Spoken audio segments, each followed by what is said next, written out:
Sizda ham shu holatmi? Bu kasallik hallux valgus, ya'ni birinchi oyoq panja bo'g'imi deformatsiyasi hisoblanadi. Bunday bemorlar asosan kosmetik nuqsonga, ya'ni oyoq kiyim tanlashda qiyinchiliklar va kuchli og'riqlarga shikoyat qiladi. Bu kasallik ko'proq ayollarda uchraydi, chunki ayollarimiz uzoq muddat uchi tor va baland poshnali oyoq kiyimlar kiyishi natijasida suyak bo'g'imi deformatsiyaga uchraydi. Undan tashqari kelib chiqish sabablari yassi oyoqlik, ba'zi bo'g'im kasalliklari va nasldan naslga o'tish ham mumkin. Bu kasallikni yengil darajalarda konservativ davo tavsiya etiladi, ya'ni birinchi panja bo'g'imi uchun maxsus fiksatorlar, yassi oyoqliklar uchun esa stelkalar tavsiya etiladi.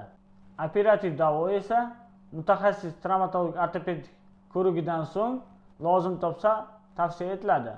Agar sizda va yaqinlaringizda shu va shunga o'xshash ortopedik va travmatologik muammolar bo'lsa, bizga murojaat qilishingiz mumkin.